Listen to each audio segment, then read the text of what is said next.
नाही त्याला भीती या पडण्याची.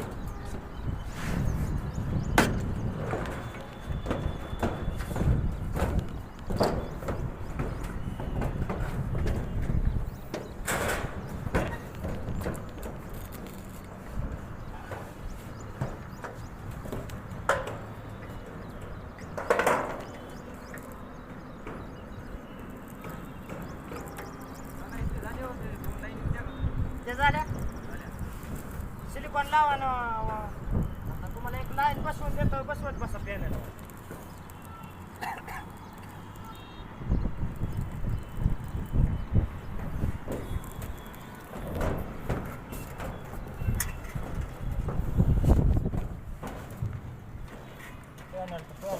आर्थिंग आताच बघून घ्या, परत म्हणावं काय असते पोरांनी केलीच नाही. केलीच नाही, सगळं बघून घ्या आरती. मला अवघड आहे बरं बसवायचं.